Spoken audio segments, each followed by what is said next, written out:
മഹാരാഷ്ട്രയിൽ നിയമസഭാ തെരഞ്ഞെടുപ്പ് നടക്കാനിരിക്കെ ചില പ്രഖ്യാപനങ്ങൾ ചിലരുടെ ഭാഗത്തു നിന്നും വരുന്നുണ്ട്. അത് NDA സഖ്യത്തിന് കൂടുതൽ തലവേദന ഉണ്ടാക്കുന്നതാണ്. കാരണം ഇപ്പോൾ NCP അജിത് പവാർ വിഭാഗത്തിൻ്റെ ഭാഗത്തു നിന്നാണ് ചില പ്രഖ്യാപനങ്ങൾ വരുന്നത്. അജിത് പവാറിന് മുഖ്യമന്ത്രിയാകണം, അതാണ് NCP ആഗ്രഹിക്കുന്നത്. അവർ അത് തുറന്നു പറയുകയും ചെയ്തിരിക്കുകയാണ്.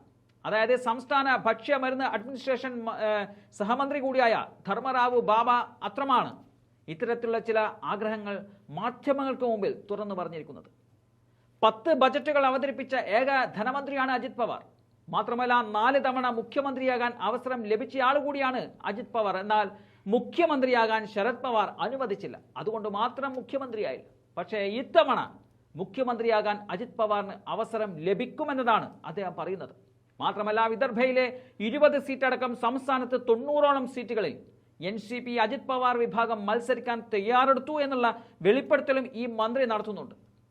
എന്നാൽ മന്ത്രിയുടെ ഈ തുറന്നു പറച്ചിൽ NDAയിൽ ഭിന്നതയുണ്ടാക്കുകയാണ്. 90 സീറ്റിൽ NCP എന്നവർ പറയുമ്പോൾ BJP NCPക്ക് നൽകാൻ ആഗ്രഹിക്കുന്നത് ഏതാണ്ട് 50നും 60നും ഇടയിലുള്ള സീറ്റുകൾ മാത്രമാണ്. അത് മറ്റൊരു പൊട്ടിത്തെറിയിലേക്ക് പോകുമെന്ന കാര്യത്തിൽ ഇപ്പോൾ സംശയമില്ല.